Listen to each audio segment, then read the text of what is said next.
Welcome to Fundamentals of Investment class. We continue our discussion on equity valuation. Today's topic is dividend growth model.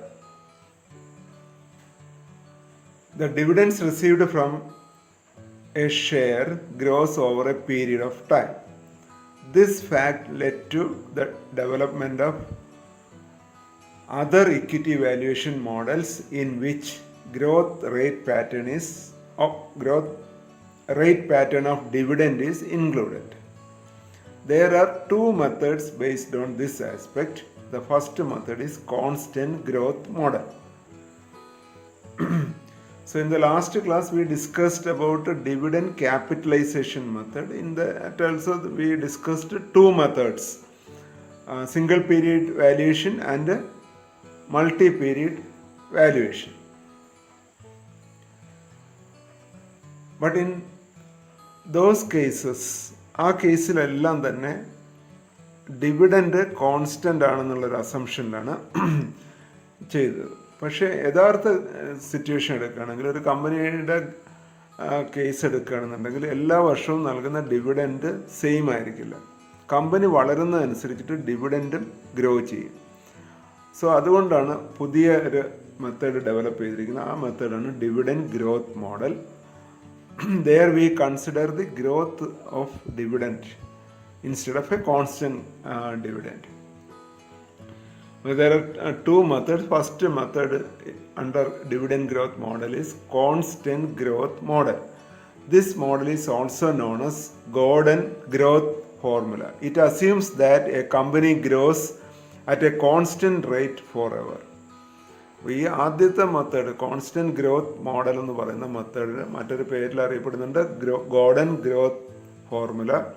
ഇവിടെ assumption എന്താണെന്ന് പറഞ്ഞു കഴിഞ്ഞാൽ every year the company gross or the similarly the dividend also gross at A constant rate. ഒരു particular പെർസെൻറ്റേജിൽ dividend grow ചെയ്യുന്നു എന്നുള്ള അസംഷനിലാണ് ഈ method develop ചെയ്തിരിക്കുന്നത്. The formula four calculating the value of equity is P0 is equal to D1 divided by K minus G, where P0 is the current value of the stock.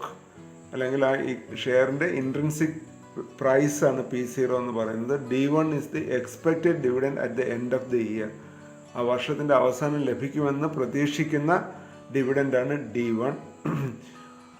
അത് calculate ചെയ്യുന്നത് എങ്ങനെയാണെന്ന് പറഞ്ഞു കഴിഞ്ഞാൽ D1 is equal to D0 into 1 plus G, where D0 is equal to dividend received last year. അപ്പോൾ last year നൽകിയ dividend എത്രയാണെന്നുള്ളത് അറിയാമെങ്കിൽ അതിനെ 1 plus G, അതായത് G എന്ന് പറയുന്നത് ഗ്രോത്ത് റേറ്റ് ഇൻ ഡിവിഡൻ്റ് ആണ്. അപ്പോൾ ആ ഗ്രോത്ത് റേറ്റ് ഓഫ് ഡിവിഡൻഡ് ഉപയോഗിച്ചുകൊണ്ട് നമുക്ക് പഴയ ഡിവിഡൻഡ്, അതായത് കഴിഞ്ഞ വർഷം നൽകിയ ഡിവിഡൻഡിനെ 1 plus G കൊണ്ട് മൾട്ടിപ്ലൈ ചെയ്താൽ നെക്സ്റ്റ് ഇയർ, അതായത് ഈ വർഷത്തിൻ്റെ അവസാനം ലഭിക്കുന്ന ഡിവിഡൻഡായിട്ടുള്ള D1 കാൽക്കുലേറ്റ് ചെയ്യാൻ സാധിക്കും.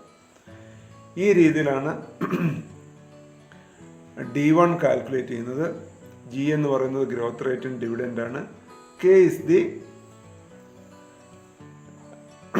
Discount rate or the market interest rate ആണ് K ആയിട്ട് പറയുന്നത്. This model is based on two assumptions. The firm's dividend policy will be stable. The firm will earn a stable return over a period of time. അപ്പോൾ ഈ രണ്ട് അസംഷനെ base ചെയ്തുകൊണ്ടാണ് the firm's dividend policy is stable. Every year നൽകുന്ന dividend എന്ന് പറയുന്നത് stable ആയിരിക്കും, അല്ലെങ്കിൽ ഒരേപോലെ ആയിരിക്കും. അതായത് കമ്പനി എത്ര ഗ്രോ ചെയ്യുന്നോ അത്രയും തന്നെ ഡിവിഡൻഡും ഗ്രോ ചെയ്യും. Next assumption, the firm will earn a stable return over A period of time. അതിന് കിട്ടുന്ന പ്രോഫിറ്റ് എന്ന് പറയുന്നതും സ്റ്റേബിൾ ആയിരിക്കും എന്നുള്ളതാണ് രണ്ടാമത്തെ assumption. Let us discuss a problem. A company is expected to announce a dividend as ₹4 next year. In the later years the dividend is expected to grow at 10% per year. If the required rate of return is 15% per year, what should be its value? So ഇവിടെ expected dividend തന്നിട്ടുണ്ട്. That means D1 is given. അപ്പോൾ നമ്മൾ D0 ഒന്നും തരാത്തത് കൊണ്ട് last ഇയറിലല്ല തന്നിരിക്കുന്നത്, expected dividend this year എന്ന് പറഞ്ഞിരിക്കുന്നത് കൊണ്ട് D1 ആണ് തന്നിരിക്കുന്നത് മനസ്സിലാക്കുക. സോ D1 ഡയറക്റ്റ് ആയിട്ട് തന്നിട്ടുണ്ട്, 4 rupees ആണ്. The required rate of return അത് 15% തന്നിട്ടുണ്ട്, that is 0.15.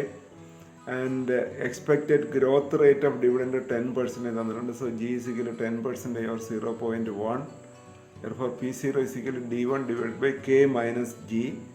Substituting values 4 divided by 0.15 minus 0.1, which comes ₹80. So the intrinsic value or the fair value of the given equity share is ₹80. Okay, let us conclude today's discussion. Thank you.